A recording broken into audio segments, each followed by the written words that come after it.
नमस्कार, प्रणाम, हर हर महादेव। हम राइटर गिरजा मोहित। तो हमारे साथ बैठे हुए हैं सिंगर, क्या नाम है आपका? अमृत भारद्वाज जी हैं। तो देखिए, एक गीत सुना रहे हैं जो माँ का प्यार क्या होता है।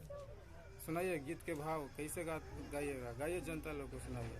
ममता के अनमोल खजाना कबो न दिल से तेजा, धड़केला हरदम बेटा खातिर माई के करेजा, कुहकेला हरदम बेटा खातिर माई के करेजा। क्या गाए, मजा आ गया कि ममता के अनमोल खजाना कबो न हम के तेजा, धड़केला हरदम माई खातिर बेटा के करे जाए, धड़केला हरदम माई खातिर बेटा के करे जाए। तो बहुत ही अच्छा, बहुत ही प्यार भरा सॉन्ग बा माई के। और माई से बढ़कर दुनिया में कोई चीज नहीं है भैया। तो गाना के शेयर करी, सब्सक्राइब करी, लाइक कमेंट दबा के करी। हर हर महादेव।